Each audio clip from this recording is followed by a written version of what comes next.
दुनिया के लोगों को बुढ़ापा बुरा लगता है।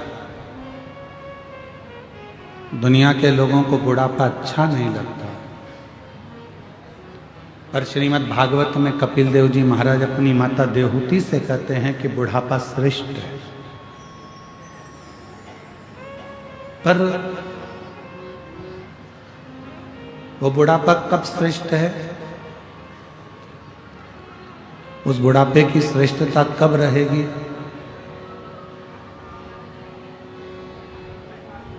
माँ से कहा, माँ बुढ़ापे में दिखना थोड़ा सा कम हो जाता, नेत्रों की ज्योति थोड़ी कम हो जाती, तो दुख मत करो।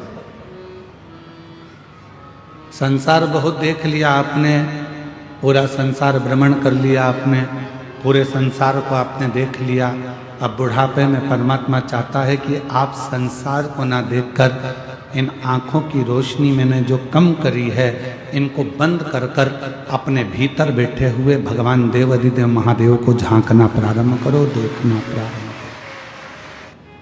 फिर देवहूति माता ने कहा कि बुढ़ापे में श्रवण शक्ति कमजोर हो जाती है, सुनाई कम देता है, सुन नहीं पाते हैं। माँ देवहूति से कपिल देव जी महाराज कहते हैं, माँ अगर बुढ़ापे में कम सुनाई दे तो भगवान को धन्यवाद देना कि अब हमें लोगों की नहीं सुनना है, अब अपने मन की सुनना है और परमात्मा को सुनना है। फिर कहा बुढ़ापे में पाँव से चला नहीं जाता, तो कपिल देव जी महाराज कहते हैं, बुढ़ापा कहता है, माँ अब बहुत जगत में घूम लिए, अब एक जगह पर बैठकर भगवत नाम का कीर्तन करो, उससे बड़ा कोई सुख नहीं। फिर कहा बुढ़ापे में हाथ थोड़ा थोड़ा कांपने लगता है, थर थर थर थर हाथ कांपने लगता है, थोड़ा थोड़ा, तो इन हाथों से कोई काम नहीं बनता।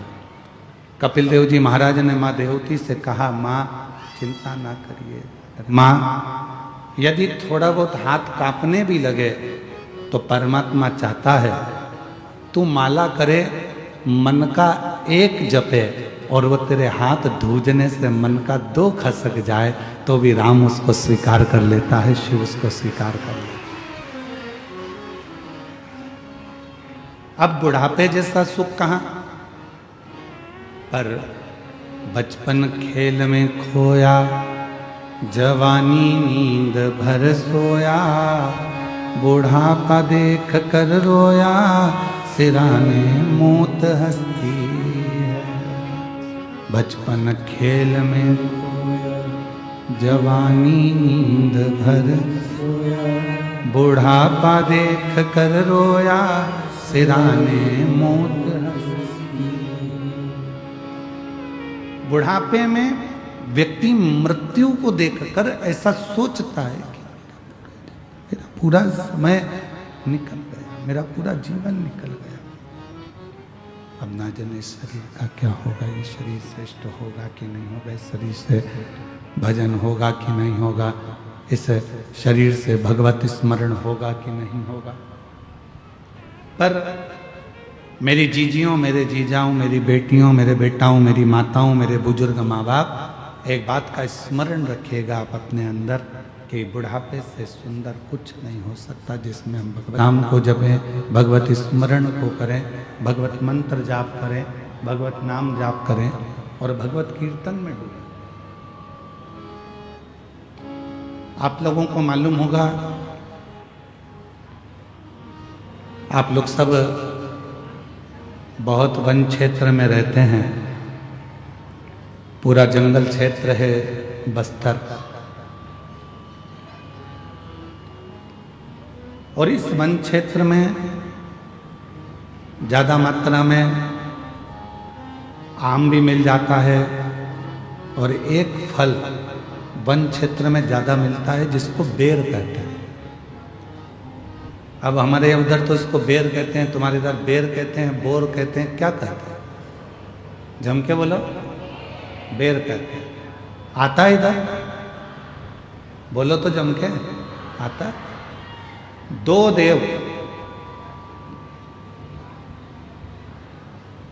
ऐसे हैं जिनको बेर अति प्रिय है।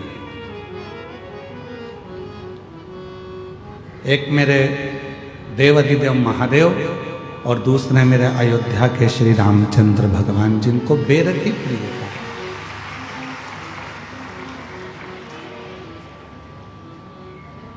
और इतनी प्रियता बेर की है मेरे राम जी को, इतनी प्रियता मेरे भगवान देवाधिदेव महादेव को है।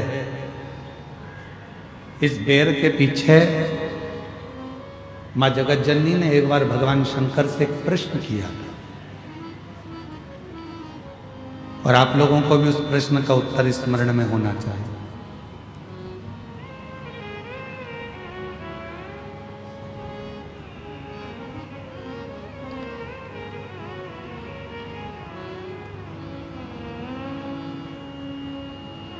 जगत जननी मां अम्बा जगदम्बा एक बार भगवान शंकर जी के साथ में भ्रमण करती हुई महाकाल वन में पहुंच गई।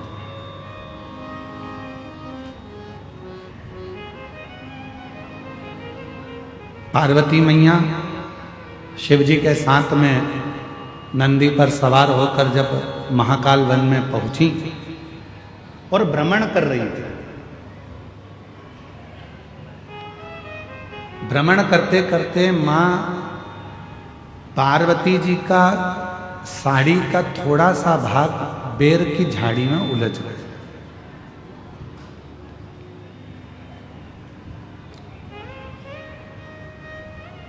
और बेर की झाड़ी में मां पार्वती जी का जब साड़ी का भाग उलझा, पार्वती मैया उसको सुलझाने लगी और देवाधिदेव महादेव थोड़ा सा आगे निकल गए। पार्वती मैया बेर की झाड़ी से अपने पल्लू को सुलझाकर वापिस शिव जी के पास आ गई और उनके चरण पकड़कर महाकाल वन में मां पार्वती जी शंकर जी के पास बैठ गए।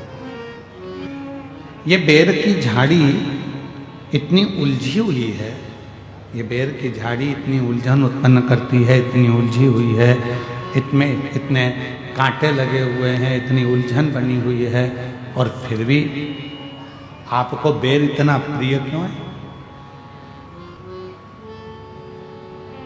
आपको ये बेर इतनी प्रियता क्यों है? आपको इस बेर की इतनी प्रियता क्यों? जब ये बेर की झाड़ी इतनी उलझी हुई है, इसमें कांटे इतने लगे हुए हैं, ये उलझन उत्पन्न करती है, इतनी उलझी हुई है, तो भी आपको बेर से इतना प्रेम क्यों है? शंकर भगवान ने उत्तर दिया, पार्वती, संसार जैसे बेर की झाड़ी उलझी हुई है, वैसे ही ये पूरा संसार सागर उलझा हुआ है, पर उस उलझे हुए संसार सागर में भी जैसे बेर पूरी झाड़ियों में उलझा रहता है, पर बेर उस झाड़ी में अपने आप को संभाल कर रखता है और वो बेर एक दिन मेरे पास पहुंच जाता है। उसी तरह जिसने पूरे संसार में भ्रमण कर कर भी, संसार के लोगों के साथ रहने के बाद भी, संसार के जीवों में उलझने के बाद भी जो अपनी आत्मा को परमात्मा में लगा कर रखता है, शिव कहते हैं वो बेर की तरह मुझे स्वीकार होता चला जाता है। आप सब तो छत्तीसगढ़ के रहनिवासी हो, राम जी के नाना जी के घर से हो, तो आप लोगों को तो मालूम होगा मां शबरी अम्बा के दरवाजे पर जब भगवान श्री राम पहुंचे थे, तो मां शबरी अम्बा ने राम जी को क्या खाने को दिया था?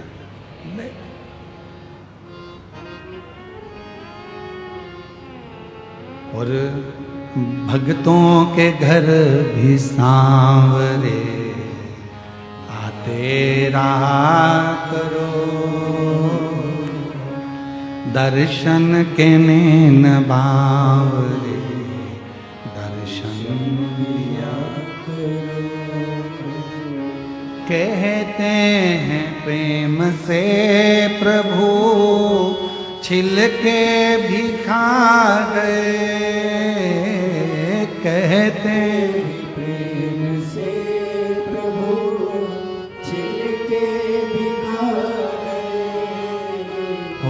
कहते हैं प्रेम से प्रभु छिलके भी खा गए, कहते हैं प्रेम से प्रभु छिलके भी खा गए। ओ कहते हैं प्रेम से प्रभु छिलके भी खा गए, शबरी के झूठे बेर भी खाते रहा करो, शबरी के झूठे बेर भी खाते रहा करो। दर्शन के नैन बावरे दर्शन दिया करो, दर्शन के नैन बावरे दर्शन दिया करो। भक्तों के घर भी सावरे आते रहा करो, शबरी के झूठे बेर भी खाते रहा करो। शबरी, लक्ष्मण जी पूछ रहे हैं भगवान श्री राम जी से, क्या वन में आम नहीं थे, क्या वन में केले नहीं थे, क्या वन में पपीता नहीं था, क्या वन में फल नहीं थे, क्या वन में अमरूद नहीं थे, क्या वन में कोई दूसरा फल नहीं था, शबरी ने तुमको झूठा बेर क्यों दिया?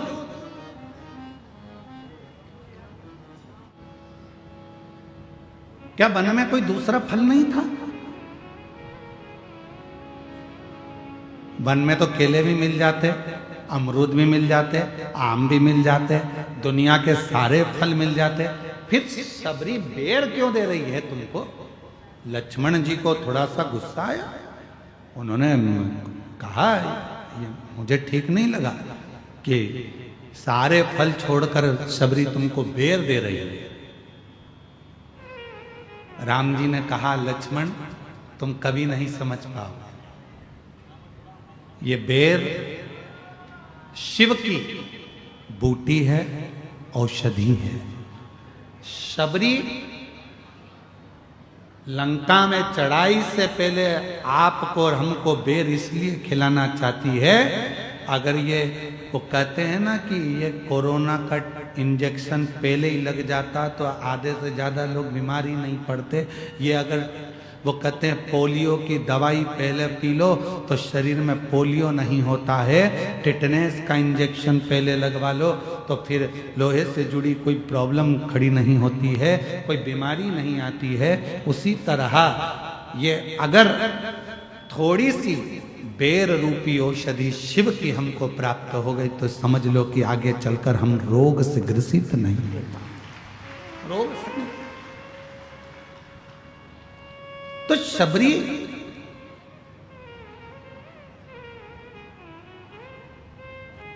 आप सबको मालूम होगा लक्ष्मण जी को राम जी ने बेर दिया था शबरी का झूठा वाला, और राम जी ने लक्ष्मण जी को दिया तो लक्ष्मण जी ने खाया था क्या? क्या करा? फेंक दिया। फिर लक्ष्मण जी को बाद में खाना पड़ा। कब? जब लक्ष्मण जी मूर्छा खाकर गिर गए, संजीवनी लेने हनुमान जी गए, लोग कह रहे थे वो संजीवनी लेने गए हैं, पर राम जी मुस्कुरा रहे थे कि संजीवनी नहीं है, जो शबरी ने बेर दिया था वो तूने खाया नहीं था, फेंक दिया था, वो पर्वत पर जाकर गिर गया था। उस पर्वत पर बेर का जो पौधा लगा था उस पौधे की पत्ती का रस तुझे निचोड़ कर दिया गया, तब जाकर तू उठ कर बैठा, तब नहीं खाया, अब खा। तो लक्ष्मण जी कह रहे हैं प्रभु ये बेर ही क्यों दिया? केला दे देती, फल दे देती, आम दे देती, पपीता दे देती, सेब दे देती, अंगूर दे देती, कुछ भी दे देती, पर ये क्यों दिया बेर? तब राम जी ने कहा ये शंकर की बूटी है और ये बूटी कोई साधारण नहीं होती। आज भी हमारे शास्त्र कहते हैं महाराज, अगर शिवरात्रि के दिन शंकर भगवान पर बेर समर्पित कर कर यदि उस बेर को खाया जाता है तो दमे जैसी बीमारी भी ठीक हो जाती है, श्वास से जुड़ी हुई तकलीफें भी ठीक हो जाती है।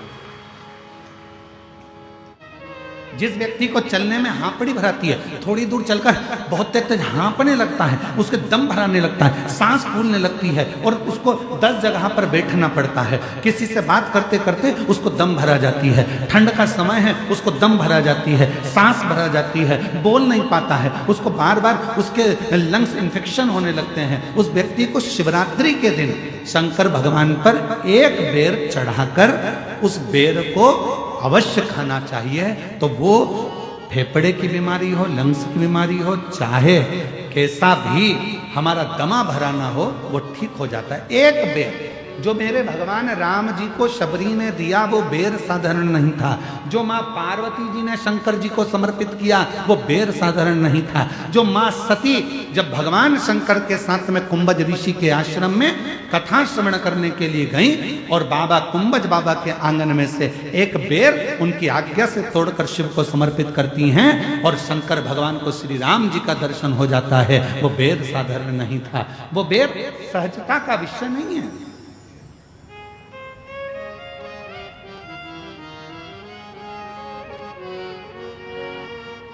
वो बेर साधारण नहीं है। जिस बेर के पौधे के नीचे तुलसी बाबा को श्री हनुमान जी महाराज के साक्षीकरण हो जाता है, जिस बेर की झाड़ी में भगवान राम के हनुमान जी का दर्शन हो जाता है, वो बेर साधारण है।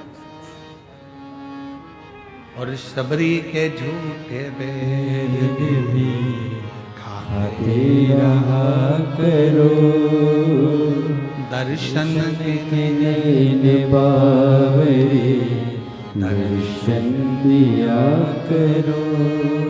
तो कभी कभी तो हमको लगता है कि शंकर भगवान, कभी कभी हमको लगता है भगवान श्री राम जी और मेरे भोलेनाथ जी, ये दोनों आदिवासी और वनवासियों से इतना प्यार करते हैं कि इनके बिना एक मिनट नहीं रह पाते, इसलिए इनका बेर उनको अति प्रिय लगता है, इसलिए उनको बेर की प्रियता है।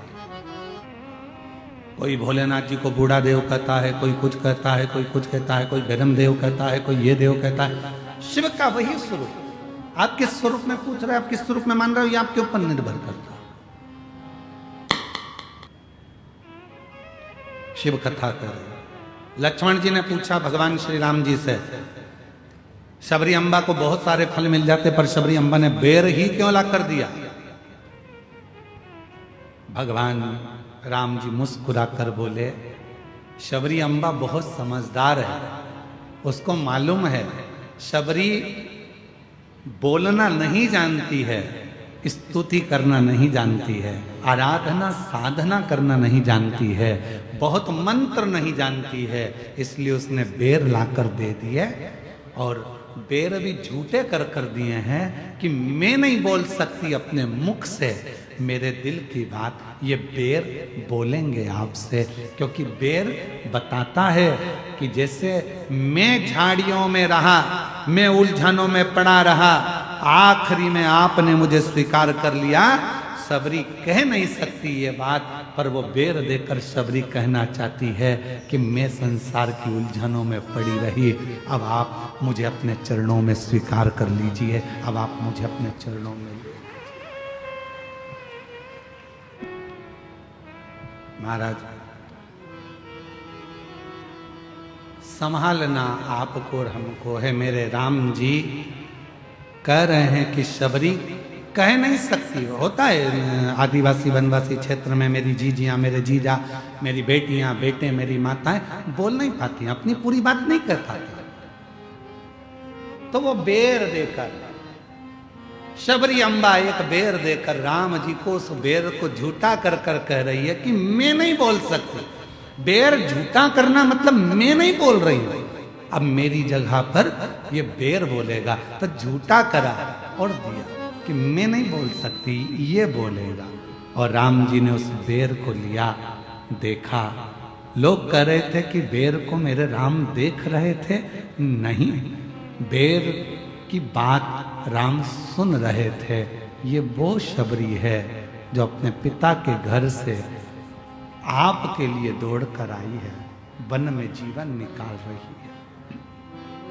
ये वो शब्द है। और अब इसको स्वीकार कर लीजिए।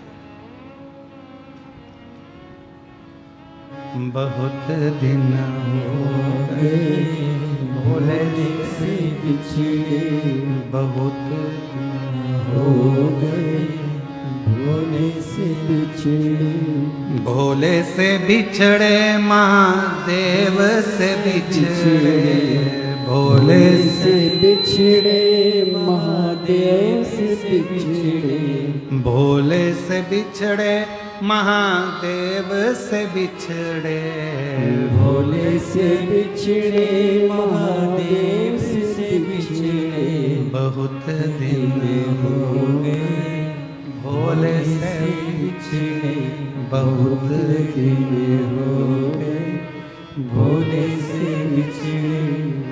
मेरे भोले बाबा को नाग ही भावे, मेरे भोले बाबा को नाग भी भाए, मेरे भोले बाबा को नाग ही भावे, मेरे भोले बाबा को नाग ही भावे।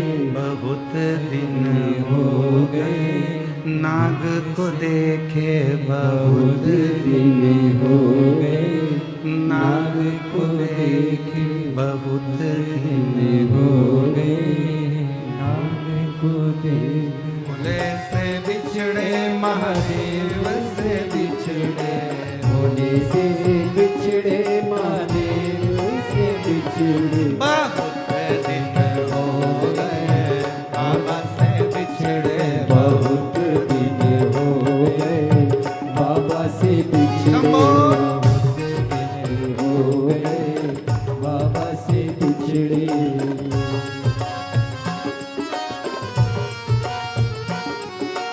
जो तुमने भगवान को समर्पित करा, आप सबको मालूम है बेलपत्री शिव जी को क्यों चढ़ाई जाती है? जम के बोलो जरा, भगवान को प्रिय है क्या इसलिए बेलपत्र चढ़ाते हो? भगवान की अति प्रिय है क्या इसलिए शिव जी को बेलपत्र चढ़ाते हो?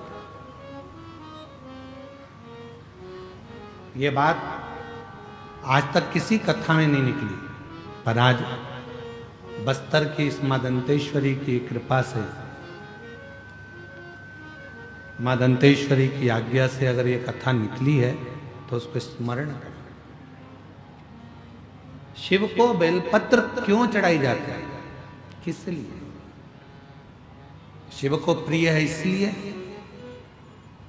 पार्वती जी का स्वरूप है बेलपत्र इसलिए, मां लक्ष्मी का स्वरूप है बेलपत्र इसलिए, या भगवान शंकर वन में निवास करते हैं, जंगल में रहते हैं तो बेलपत्र से उनका श्रृंगार हो जाता है इसलिए? नहीं।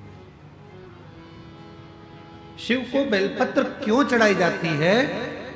हम जब अपने मन का कोई बात खुद नहीं कह सकते तो ये बेलपत्र को जब हम स्पर्श कर कर हृदय से बाबा को दिल से, भले कुछ मत बोलो, पर आप एक बेलपत्र जब शिव को चढ़ाते हो तो आपकी जगह ये बेलपत्र शंकर भगवान को शिवलिंग पर चढ़ते से ही आपके बारे में कहना प्रारंभ कर देती है कि आपकी मन की दशा क्या, आपके मन का भाव क्या, आप क्या कहना चाहते हो, क्या बोलना चाहते हो, क्या वर्णन करना चाहते हो। तो कहा गुरुजी हम कैसे मान सकते हैं? कोई प्रूफ दीजिए। आज के लोग थोड़ी ना मानेंगे कि बेलपत्र से ऐसा है कि आप कुछ मत बोलो और बेलपत्र शिव जी को चढ़ा दो और शंकर भगवान उस बेलपत्र को स्वीकार करके समझ जाएंगे। इसका कोई प्रूफ है? बेर दिया, बेर ने भगवान राम जी से कहा कि सबरी की दशा ये है। बेलपत्र दी तो बेलपत्र ने भगवान शंकर से कहा कि इस भक्त की दशा ये है। इसका कोई प्रमाण मिलेगा क्या? तो द्वापर की कथा में भगवान सुदामा जी के चरित्र में मिलेगा।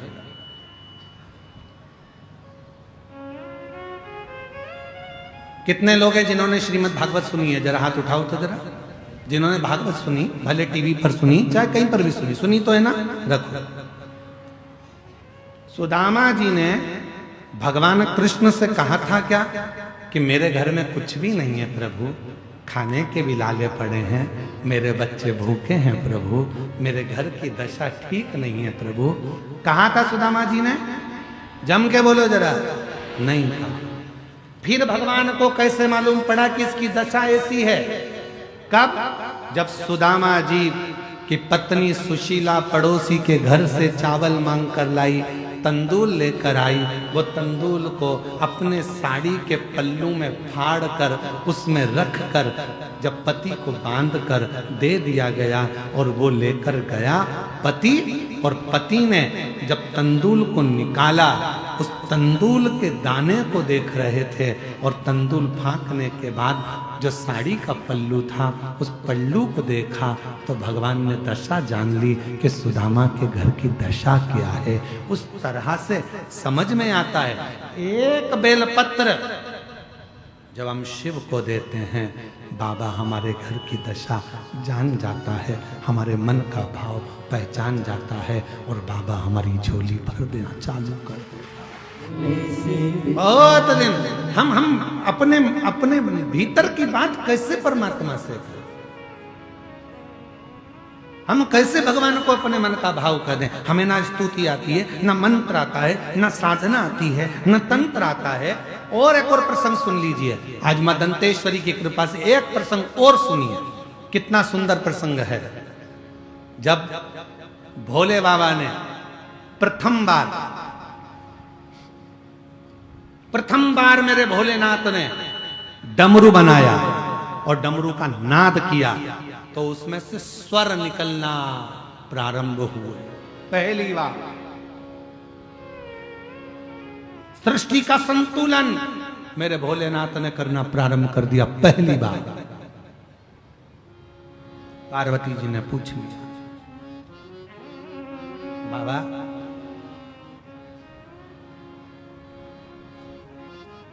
आपने ये डमरू बनाया पृथ्वी का संतुलन करने के लिए, और इसको आपने पृथ्वी का संतुलन करने के लिए रखा, इसमें से स्वर निकल रहे हैं, स्वर प्रेषित हो रहे हैं। बाबा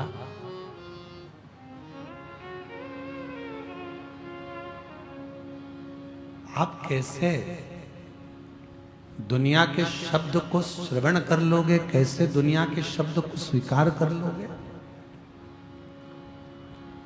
किसके मन में क्या चल रहा है आप कैसे स्वीकार कर सकते हो? शिव जी ले गए पार्वती को सुंदर वादियों में भ्रमण कराते कराते आज मेरा बाबा केदार खंड में पहुंच गए। केदार खंड में, और बाबा केदारनाथ जी का जो शिला सुंदर सुंदर पर्वत कंदरा उत्तराखंड की देवभूमि, जहां पर बह रहे थे झरने, उन झरनों में से पानी गिर रहा था। तब एक वृक्ष का पत्ता पड़ा हुआ था सूखा, उस वृक्ष के पत्ते पर एक एक पानी की धीरे धीरे तरंगे गिर रही थी, और पत्ते में से स्वर निकल रहा था। मेरे भोले बाबा पार्वती से कह रहे थे, जरा कान लगा कर सुनो क्या बोल रहा है, कान लगाओ, सुनो, श्रवण करो, सुनो पार्वती वो क्या बोल रहा है। पार्वती को कुछ समझ नहीं आया, पार्वती कुछ समझ नहीं पाई। माता पार्वती जी जान नहीं पा रही थी।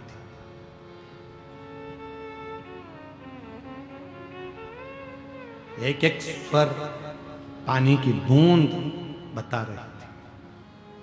तब भगवान देवाधिदेव महादेव ने माता पार्वती से कह दिया, सुनो जगत जननी जगदम्बा अंबा पार्वती, जल की धार व्यक्ति ना बोले, जो जल की धार मुझ पर पड़ती है मैं उस धार से समझ जाता हूं कि गंगा क्या कहना चाहती है, गंगा के शब्द क्या है, गंगा क्या बोलना चाहती है, यमुना क्या कहना चाहती है, सरयू, कावेरी, मंदाकिनी, गोदावरी, इंद्रावती, ये क्या कहना चाहती है, मैं समझ जाऊं। मेरी जीजियों, मेरे जीजाओं, मेरी बेटियों, मेरे बेटाओं, मेरी माताओं, मेरे बुजुर्ग, माता पिता, ध्यान रखें इस चीज के लिए, स्मरण में रहे आप लोगों के। थोड़ा ध्यान रखें इस बात का कि मेरे भोले बाबा को जब आप एक लोटा जल समर्पित करते हो और धीरे धीरे जब वो जल की धार मेरे देव अधिदेव महादेव पर चढ़ना प्रारंभ होती है, तुम कुछ कहो ना कहो, पर तुम्हारे घर से आया हुआ पानी जब शिव जी पे चढ़ता है तो वो जल की धार शंकर जी से तुम्हारे मन की और तुम्हारे घर की पूरी बात कह देती है और शिव करुणा करना प्रारंभ कर देते हैं, शिव दया करना प्रारंभ कर देते। बहुत दिन से गंगा धार चढ़ रही है, शिव जी के ऊपर जल की धार लग रही है, शंकर के ऊपर धार चढ़ रही है। आप जब रोज एक लोटा जल लेकर शिव के दरवाजे पर जाते हो, शंकर के पास पहुंचते हो, शंकर भगवान के नजदीक में जाते हो, एक लोटा जल जब चढ़ाते हो तो वो धार आपके मन की, आपके घर की सारी बात शिव को कह देते, शंकर को। समझ में आया है? बेलपत्री शिव जी को क्यों चढ़ाई जाती है? जम के बोलो जरा। हम अपनी बात बाबा से नहीं कह सकते तो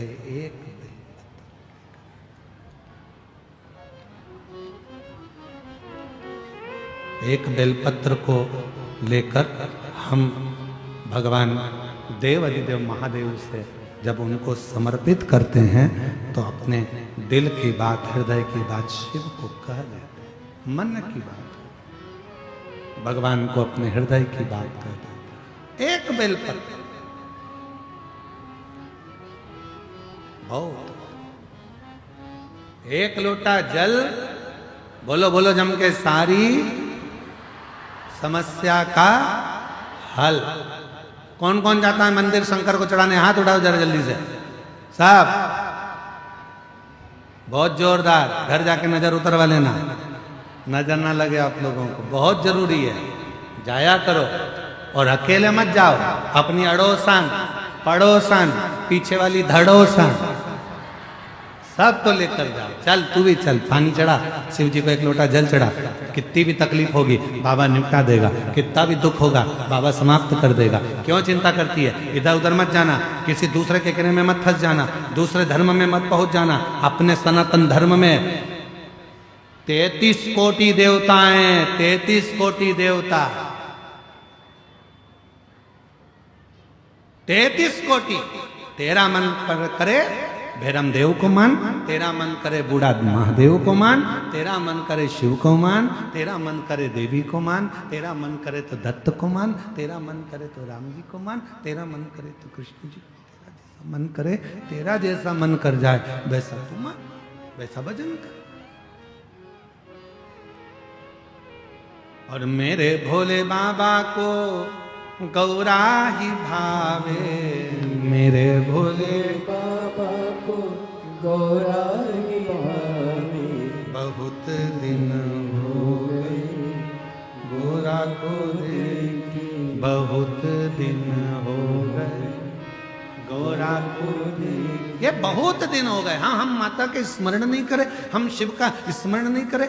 एक बेलपत्र हमारे मन की दशा को शिव से कह देती है, एक लोटा जल हमारे मन की दशा को शंकर भगवान से कह देता है। और तो और शिव महापुराण की कथा कह रही है, कितनी सुंदर प्रसंग को भगवान वर्णन कर रहे हैं। वेद व्यास जी ने लिखा, कुंभज ऋषि के आश्रम में, अगस्त ऋषि के आश्रम में भगवान शंकर माता सती को लेकर कथा श्रवण करने के लिए पहुंचे और कुंभज ऋषि कथा कह रहे थे, भोलेनाथ जी को भी देख रहे थे और सती माता को भी देख रहे थे।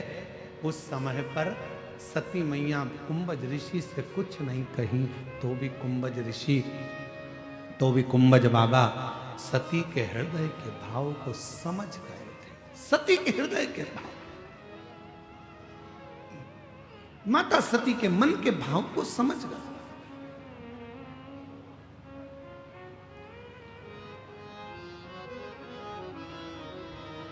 कुछ मत कहो तो भी बाबा समझ जाता है। आप लोगों को एक बात कही थी, किस किस को याद है जरा उत्तर देना। शिव जी को एक लोटा जल नहीं चढ़ा सकते हैं, मत चढ़ाओ। बेलपत्र भी नहीं चढ़ा सकते हैं, मत चढ़ाओ। शंकर के मंदिर में जाकर 3 बार ताली बजा दो, वो भी नहीं कर सकते, दर्शन कर लो। वो भी नहीं कर सकते, हर हर महादेव बोल लो। वो भी नहीं कर सकते तो एक काम करो कि मंदिर के सामने से निकल कर चले जाओ। वो भी नहीं कर सकते तो शंकर जी के मंदिर का शिखर का दर्शन कर लो। बस इतना तो कर सकते हो। उतने में भी मेरा देव अधिदेव महादेव कृपा करना प्रारंभ कर देता है, वो छोड़ता नहीं। उतने में भी कृपा कर देता है।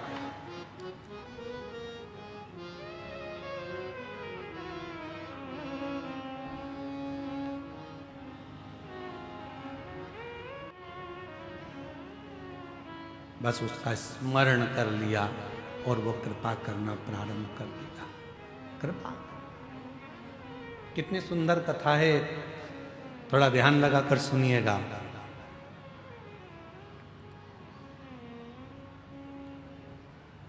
मां जगत जननी पार्वती जी को लेकर भगवान शिव पहुंचे एक सरोवर के पास। पार्वती जी हाथ जोड़कर बोलने लगी कि मुझे तुम्हारा पाशुपत्य अस्त्र नहीं चाहिए, केवल 2 चीज चाहिए। एक पाशुपत्य व्रत दे दो मुझे और एक पाशुपत्य योग दे दो। एक मुझे योग दे दीजिए और एक मुझे व्रत दे दीजिए। तो शंकर भगवान ने फिर कहा कि देखो पार्वती, तुम एक काम करो कि इन 3 में से कुछ एक मांग लो। तुम्हें पाशुपत्य अस्त्र नहीं चाहिए तो तुम या तो पाशुपत्य योग ले लो या पाशुपत्य व्रत ले लो। पार्वती जी ने कहा भोले बाबा, जब आपसे मैंने शादी नहीं करी थी, जब मेरा विवाह नहीं हुआ था, तब मैंने आपके बहुत व्रत करे। तो अब मेरा मन करता है, मेरा दिल करता है कि आप व्रत की जगह मुझे पाशुपत्य योग सिखा दो। ठीक है। शिव जी बैठ गए, सरोवर का तट था, पार्वती मैया सामने बैठ गई और बाबा भोलेनाथ जी पार्वती जी को अपना योग सिखाने लगे और योग का ज्ञान देने लगे। ध्यान दीजिएगा थोड़ा, योग सिखा रहे हैं, योग का ज्ञान दे रहे, दोनों चीज चल रही। अब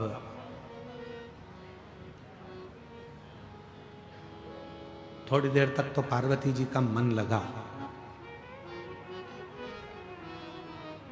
और योग करते करते करते करते पार्वती का ध्यान हटकर सीधे काशी पहुंच गए।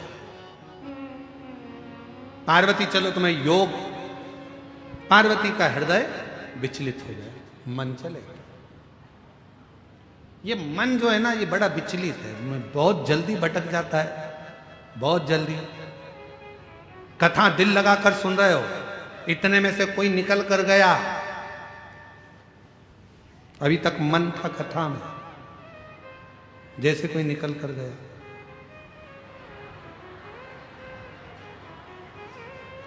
और खुद तो विचलित हुई, पड़ोसन को भी,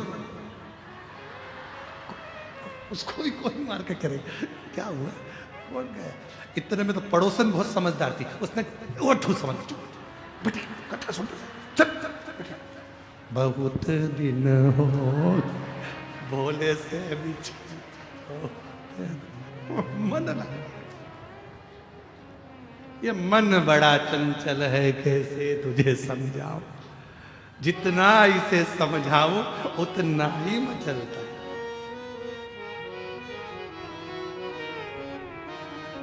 हम भी हमारे दो को बहुत समझा रहे हैं, बहुत दिन हो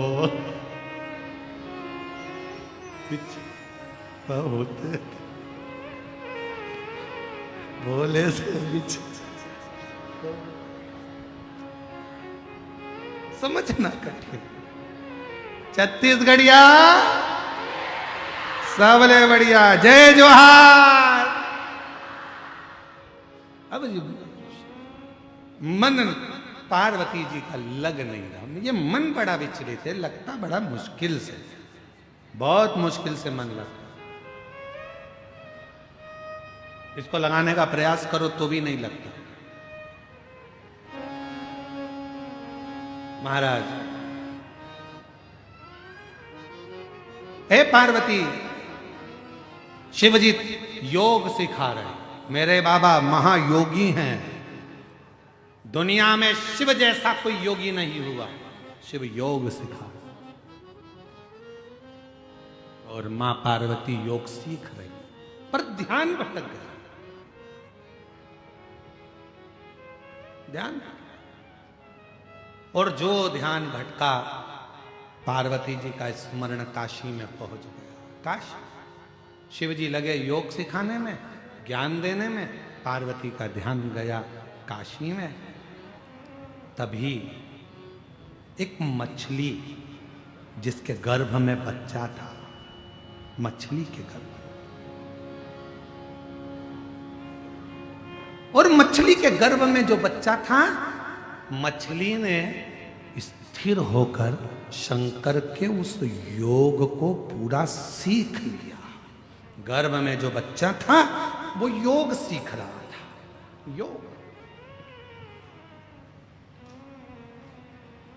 योग का ज्ञान हो गया। मछली स्थिर रहकर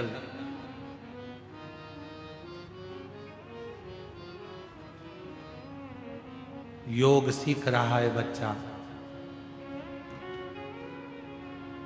थोड़ी देर हुई, योग पूरा हुआ।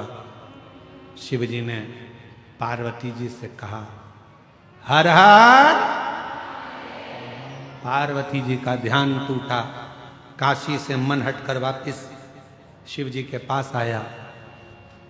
पार्वती, योग सीखा? हाँ, सीख लिया। हाँ, 7 प्रश्न है पार्वती, उत्तर देना प्रारंभ करो, मेरे को समझ में आना चाहिए कि तुमने कितना सीखा। पार्वती जी घबरा गई, मन तो हमारा काशी चले गया, ध्यान था नहीं,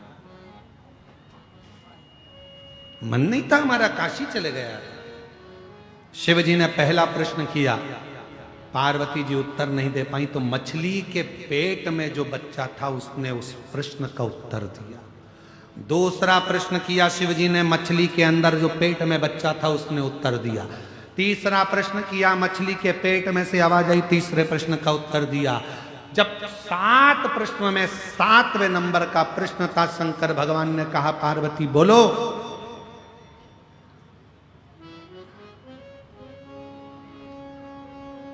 जन्म मृत्यु व्याधि बीमारी रोग आदि से मुक्त करने का सबसे सुंदर तरीका कौन सा है? पार्वती जी मौन थी, तभी उसी पल मछली के पेट में से फिर आवाज आई, केवल एक शिव नाम सारी व्याधियों को, दुख को, तकलीफ को मिटा देता है। मछली के पेट में से आवाज आई, शिवजी का ध्यान गया, भगवान देवादिदेव महादेव ने आवाज लगाकर कहा, इस मछली के पेट में कौन है? निकल कर बाहर आए। तभी मछली के उदर से एक बालक प्रकट हुआ। शंकर जी ने देखा, इतना सुंदर बालक है, इसने मेरी योग साधना सीखी है। जा, आज मैं तुझे ज्ञान उपदेश देता हूं, और ज्ञान उपदेश देने पर तुम मछली से पैदा हुआ, इसलिए तेरा नाम गुरु मच्छिंद्र नाथ होगा। बोल गुरु मच्छिंद्र नाथ भगवान की, तेरा नाम गुरु मच्छिंद्र नाथ होगा। जगत भर में योग का प्रचार और ज्ञान का प्रचार तुम करोगे। शिव की अविरल भक्ति मच्छिंद्र नाथ जी के, गुरु मच्छिंद्र नाथ जी के हृदय में ऐसी बैठ गई कि गुरु मच्छिंद्र नाथ उस शिव साधना से, शिव भक्ति से तल्लीन हो, शिव साधना से शिव भक्ति में तल्लीन हो गए। उपदेश शिव ने, शिव दे रहे हैं उपदेश।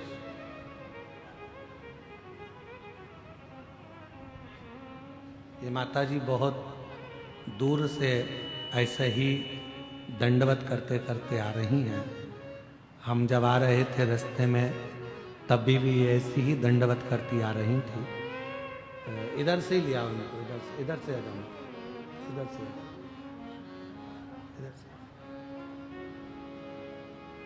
कोई कामना थी, भोले बाबा ने पूरी कर दी। तो बोला था कि जहाँ कथा होगी दंडवत करती करती जाएगी। आज बाबा की कथा में यहाँ योग लगा और उनका आगमन हुआ। शिव कृपा है, शंकर उदार, शंकर की कृपा,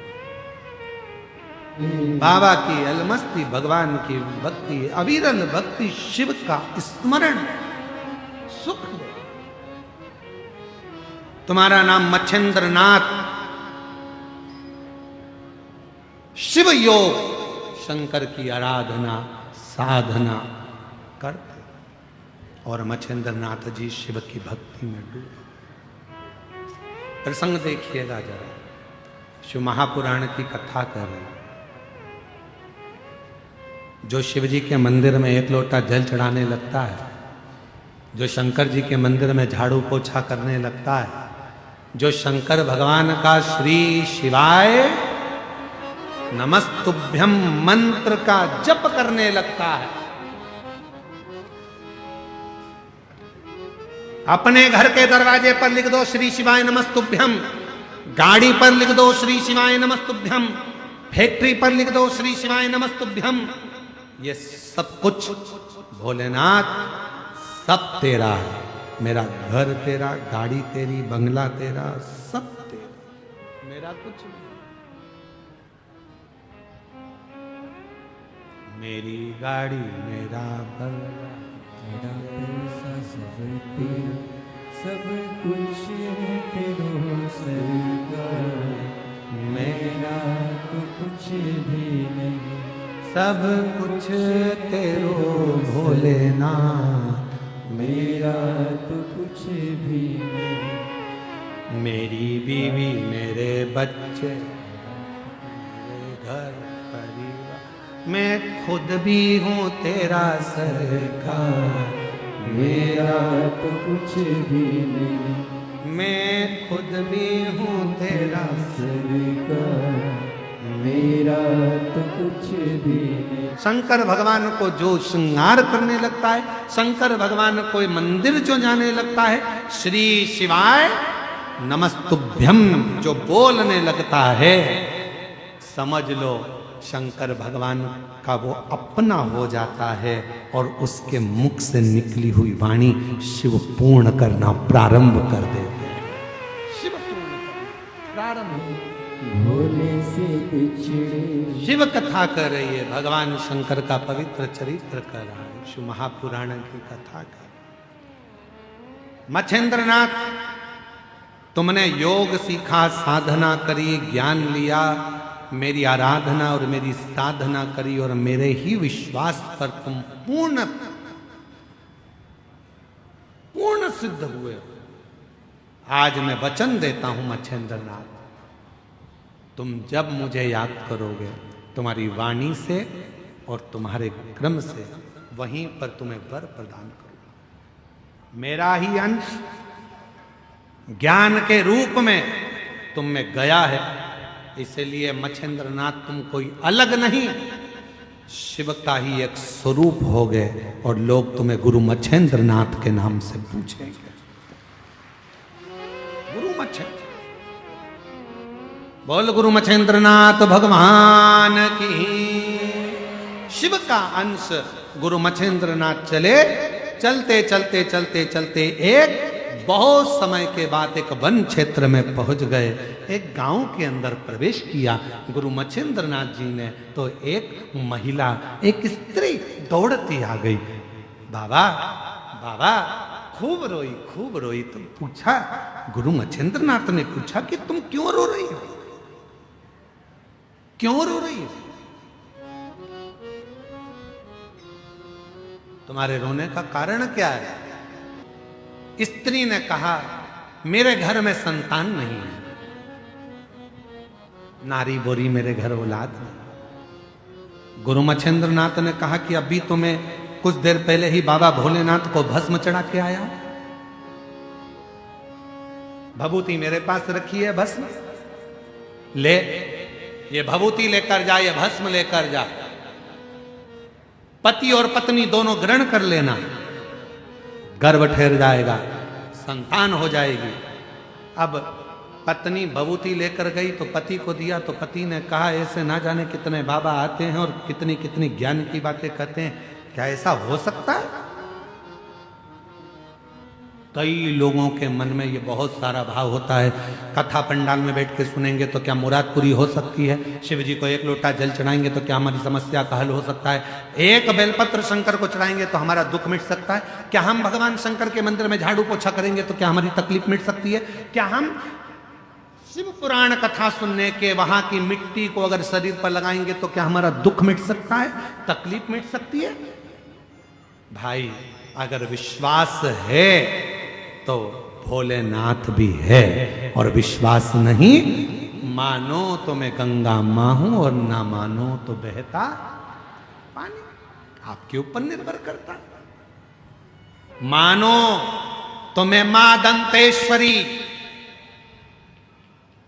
सती के दंत से प्रकट हुई और दुनिया का कल्याण करने के लिए दुनिया की सारी शक्तिपीठ मिलने के लिए इस दंतेवाड़ा में आती है, मैं दंतेश्वरी के पास, दंतेश्वरी के पास। मानो तो मैं दंतेश्वरी, ना मानो तो मां के रूप में विराजमान, आओ तो ठीक, ना आओ तो ठीक।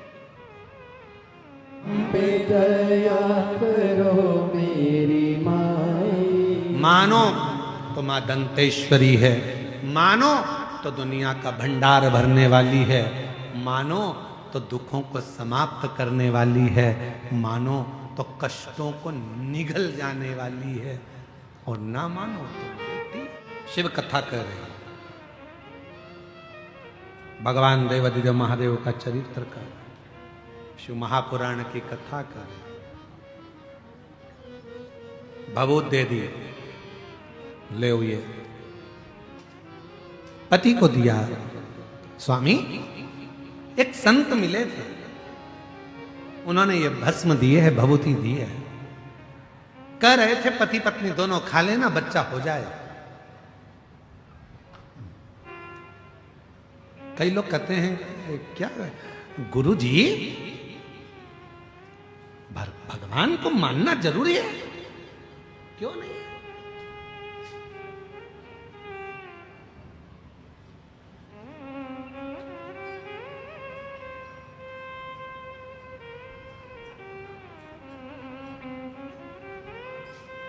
ईश्वर क्या है, भगवान क्या है, जिस दिन तुम्हें समझ में आ गया तुम्हारी जिंदगी सार्थक हो जाएगी। कर्म करो, मेहनत करो, परिश्रम करो, और छोड़ते चलो उस देवादिदेव महादेव पर, लक्ष्य तक वो पहुंचाए।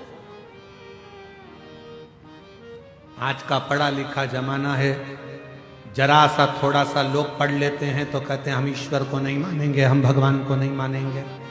थोड़ी अकल लो, वो अंबानी परिवार से थोड़ी अकल लो, करोड़ों का धन है, वैभव है, उसके बाद भी भगवान की भक्ति में हमेशा लगा ही रहते हैं। थोड़ी अकल लो वो बिरला परिवार से, थोड़ी अकल लो किसी अच्छे अच्छे आनंद करने वाले विद्वज्जनों से, थोड़ा सा पढ़ लिए भगवान को नकार दिया, हम नहीं मानते, हम डॉक्टर बन गए, हम ये बन गए, हम कलेक्टर बन गए, हम ये बन गए, हम परमात्मा को नहीं मानते।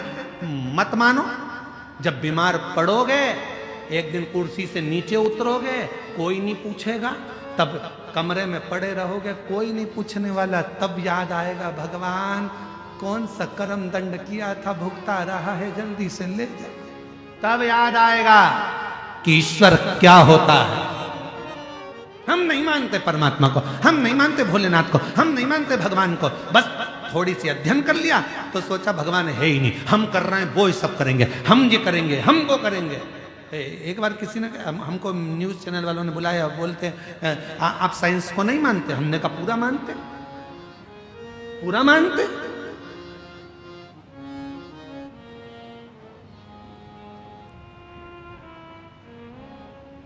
पर आप तो कहते हो कि एक लोटा जल सारी समस्या का हल। हमने कहा बिल्कुल हम ये कहते हैं, क्योंकि एक समय ऐसा आता है डॉक्टर इलाज करने जाता है, ऑपरेशन करने जाता है, और जब ऑपरेशन बिगड़ता है तब डॉक्टर भी आखिरी में कह देता है अब उसके हाथ में है। मतलब डॉक्टर को भी मालूम है कि एक डॉक्टर और बेटा है जो तुरंत निर्णय पलट देता है और कुछ ना कुछ अच्छा कर देता है, ये उसको भी मालूम। फिर कहा आप साइंस को नहीं मानते? हम मानते। हम कहां नहीं मानते, पर हम साइंस को पूरा कब मानेंगे? जब दुनिया में से लोग कहते हैं आज साइंस ने बच्चे पैदा करना चालू करे, आज साइंस ने ये करा, आज साइंस ने वो करा।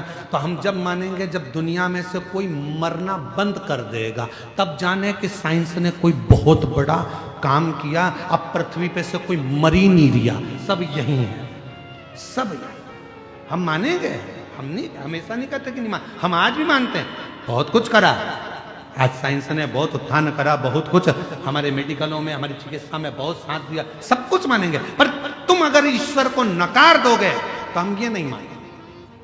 ईश्वर को नकारा कि हम नहीं मानेंगे। ईश्वर ईश्वर है, एक दिन उस परमात्मा की शरणागति ग्रहण करना ही पड़ती है। इसलिए निवेदन है खूब पढ़ो, खूब उन्नति करो, खूब बढ़ो। मेरे बेटा बेटी खूब चार चांद लगाएं, पर अपने उस सनातन धर्म को ना भूलें, उस ईश्वर की शरणागति ना भूलें, भगवान देव अधिदेव महादेव की भक्ति में अपने सनातन को मत भूलो।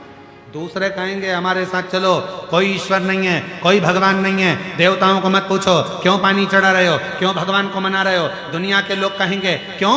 क्योंकि वो चाहते हैं कि आप सनातन धर्म छोड़कर हमारे धर्म में आ जाओ। ईश्वर को पूछना बंद कर दो, भगवान को पूछना बंद कर दो, कथा सत्संग भागवत रामायण गीता बंद कर दो, ये वो चाहते हैं। पर याद रखना अंतिम गति इसी में है, इसी में।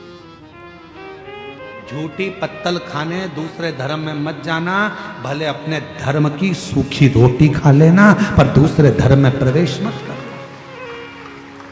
सूखी रोटी खा लो, नहीं जा रहो।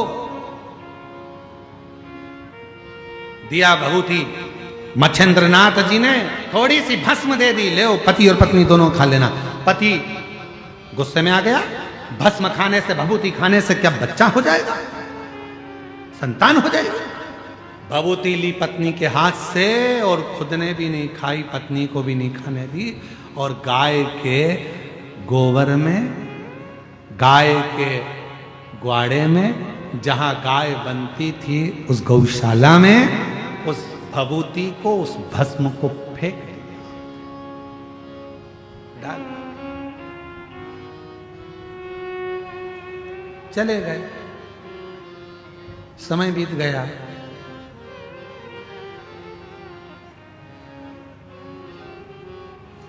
बारह साल निकल गए। कितने? जम के बोलो जरा। 12 साल निकल गए। 12 साल के बाद गुरु मच्छेंद्रनाथ उस गांव में फिर आए, और गुरु मच्छेंद्रनाथ जी ने आकर प्रवेश किया। वो महिला दिखी, महिला से पूछा, मां तुम्हारे घर में तो अब बेटा आ गया होगा? मां बोली, नहीं, मेरे घर संतान नहीं। संतान नहीं? नहीं। क्यों? भस्म दी थी वो नहीं खाई, विश्वास नहीं था। धर्म पत्नी ने, कोई स्त्री ने कहा, बाबा मेरे पति ने हाथ में से वो भस्म लेकर, वो भभूति लेकर गाय के ग्वाड़े में गोबर के ऊपर फेंक दी। गाय का गोबर वो खले में पड़ा था, उसी में वो भस्म पड़ी। मच्छेंद्रनाथ जी ने कहा, ये हो ही नहीं सकता कि मैंने भस्म दी हो शिव का नाम लेकर, कोई शंकर का भक्त यदि कोई वचन कह देता है तो शंकर भगवान को उसे पूरा करना पड़ता है, शिव को पूरा करना पड़ता है। और अगर मैंने भस्म दी है तो तुम्हारे घर में तो औलाद होना था, ये हो ही नहीं सकता। 12 साल बाद आया हूं, तुम्हारे यहां औलाद नहीं। गुरु मच्छेंद्र नाथ ने आवाज लगाई, अलख निरंजन।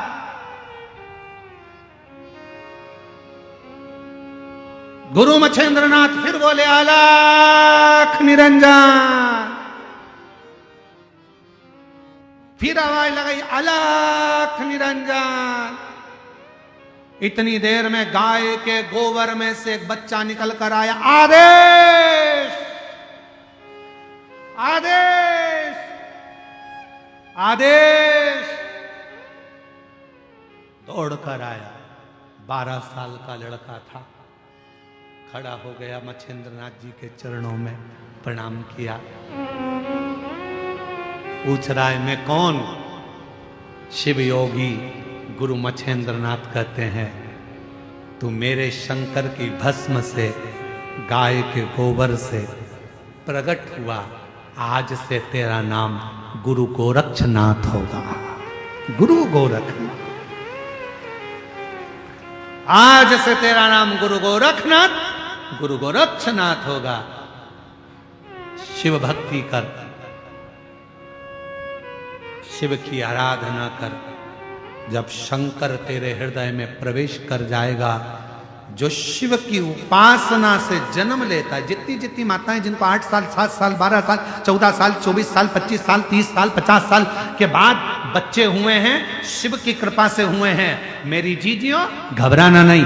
तुम्हारे गर्भ में इतने सालों के बाद जब डॉक्टर ने मना कर दिया था कि तुम मां नहीं बन सकते, डॉक्टर ने कह दिया था तुम्हें औलाद नहीं होगी, उसके बाद भी अगर भोलेनाथ ने तुम्हें संतान दी है, तुम्हारे यहाँ पर 4 लड़कियां थी 3 लड़कियां थी, उसके बाद भी अगर भगवान बेटा दे दिए, तुम्हारे यहाँ संतान की प्राप्ति हो गई। कोई बेटा बेटी एक भी नहीं था, बेटी ने भी अगर जन्म लिया, बेटे ने भी अगर जन्म लिया, और तुम्हारे घर में अगर औलाद ने जन्म लिया है कई सालों के बाद, और शिव के पशुपति व्रत से, सफेद आंकड़े की जड़ से, शंकर की कथा से, शिव महापुराण की भूमि की रज से अगर तुम्हारा गर्भ ठहरा है एक लोटे जल से, तो तुम्हारे बच्चे की परवरिश करने की जवाबदारी भी उस शिव की है, क्योंकि शिव ने दिया। वो शिव की कृपा से मिला, शंकर के गुरु गोरक्षनाथ प्रकट हो गए। गुरु मत कहा मच्छेंद्र नाथ जी ने, शिव की आराधना। गुरु गोरखनाथ जी ने पूछा कि शिव क्या करते हैं? गुरु मच्छेंद्र नाथ जी ने कहा, जब आप पूर्ण तरह से शंकर ही शंकर की भक्ति में डूबे रहते हो, तो तुम्हारे भीतर, तुम्हारे हृदय में, तुम्हारी वाणी में, तुम्हारे श्रवण में, तुम्हारी भुकुटी पर, तुम्हारे ब्रह्मांड में स्वयं शिव आकर बैठ जाते हैं, और तुम्हारी वाणी भी शिव की वाणी हो जाती है। फिर उससे कोई झुटला नहीं सकता, कोई झुटला नहीं सकता। सत्यम शिवम सुंदर, वो वाणी से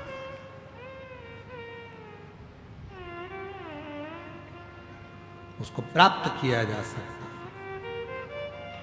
प्राप्त महाराज, वक्त और व्यक्ति, इन दोनों को कभी हल्के में मत लेना। हम हमारे पूरे कुबरेश्वर धाम पर जितने भी बच्चे वहाँ कार्य करते हैं, जितने भी सेवक वहाँ लगे रहते हैं, चाहे हमारे आशीष जी हों, चाहे कोई संगीत वाले हों, चाहे हमारा साउंड वाले हों, चाहे कोई व्यक्ति, दुनिया का कोई भी व्यक्ति, हम सबको एक बात कहते हैं, वक्त और व्यक्ति को कभी हल्के में मत लो।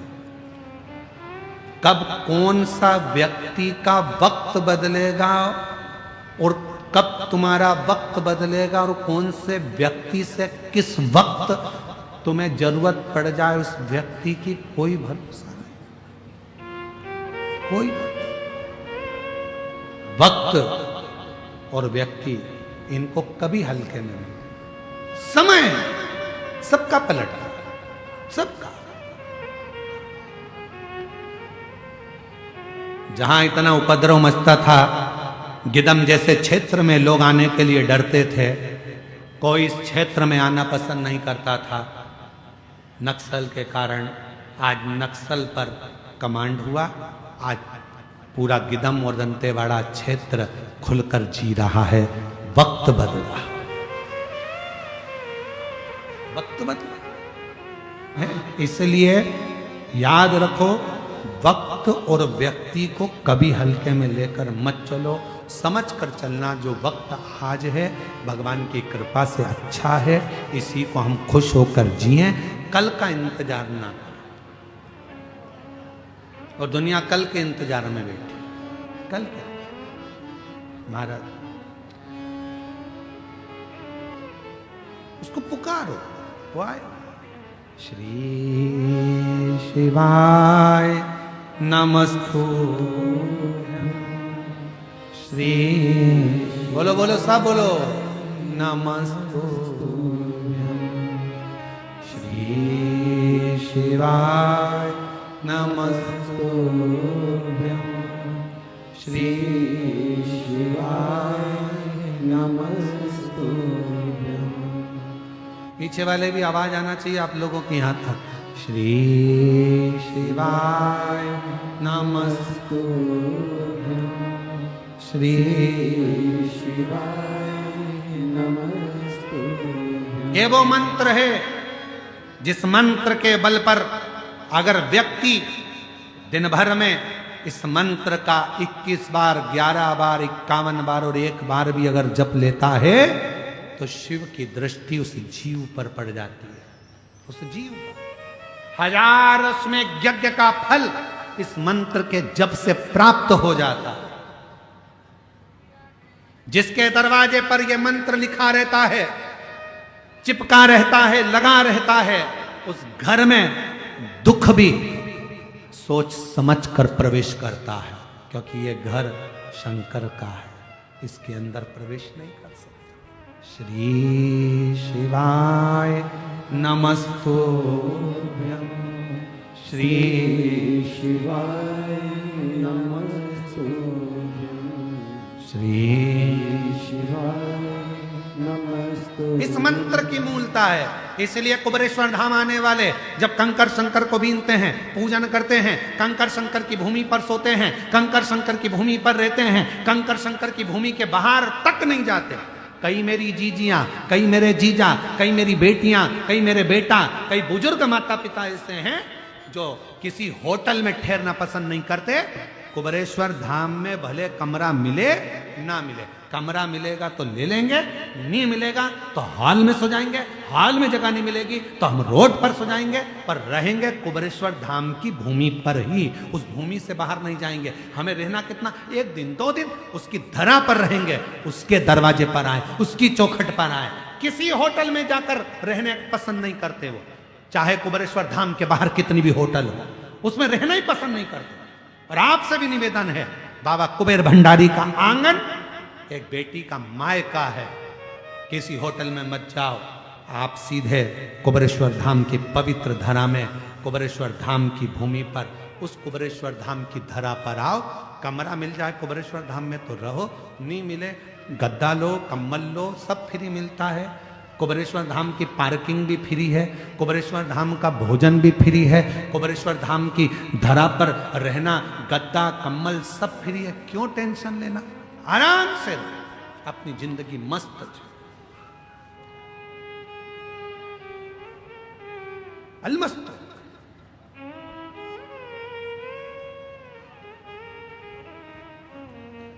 एक आनंद की अनुभूति उसके चरणों में।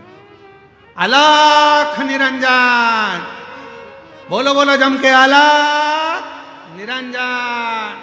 आदेश गुरु गोरखनाथ भगवान चिल्ला कर कहे आदेश। गुरु मच्छेंद्रनाथ जी ने बुलाकर कहा, शिव को भजो और शिव के सिवा कहीं दिल ना लगा, शिव के सिवा कहीं दिल ना लगा। वरना पड़ेगा तुझे आंसू बहाना, वरना पड़ेगा तुझे आंसू बहाना, भोले के सिवा कहीं दिल ना लगाना। क्यों भटकते, किस लिए भटकते? इसलिए इंतजार करना। वक्त और व्यक्ति को हल्का मत समझो। वक्त जो चल रहा है इससे जोरदार कभी नहीं होगा। खूब खुश होकर जिंदगी जियो। जो तुम्हारे पास है उसमें संतुष्ट रहो। दूसरे का धन दौलत देखकर कभी अपना मन मत डोलाओ। दूसरे की सुंदरता देखकर मन ना डोलाओ। दूसरे का वैभव देखकर अपना मन ना डोलाओ। दूसरे की गाड़ी बंगला देखकर मन ना डोलाओ। भगवान से प्रार्थना करो, जो तूने दिया बहुत अच्छा दिया, बस इतना याद रखना प्रभु, सब देना पर साथ में शांति मन की देना और तृप्ति देना कि इस मन को तृप्त कर सके। ये मन की भूख तो बढ़ती चली जाती है। एक कमरे का मकान 2 और बन जाए तो अच्छा, 2 कमरे का हो गया तो अभी भी कह रही 3 कमरे और ऊपर बन जाए तो अच्छा, 3 कमरे मिल गए मालूम पड़े चौथा और बन जाए तो अच्छा। वस्तुओं में सुख ढूंढा, उसमें दुख मिला। सुख ढूंढना बंद करो। आज की जो जिंदगी है, आज जैसा जीवन जी रहे हो उसमें सुख देखो। सर्वे भवन्तु सुखिनः। आज जैसी जिंदगी जियो। जितना भगवान ने दिया उसमें संतुष्ट रखो। जितना अच्छा शरीर दिया उसमें संतुष्ट रहो। अपने पास जितना है उतने में संतुष्ट रहो। गाड़ी नहीं है कोई बात नहीं, महल नहीं है कोई बात नहीं, पर दिल तो बड़ा है ना। कोई आए तो भूखा ना जाए, इससे बढ़कर कुछ नहीं चाहिए। स्माइल देकर जियो, खुश होकर जियो, ये जिंदगी का सुख है। रो रो कर जिंदगी मत जियो। अपने जीवन को आनंदित जीने का प्रयास करो, जो शिव ने सिखाया है। सत्यम शिवम सुंदरम की जिंदगी जियो।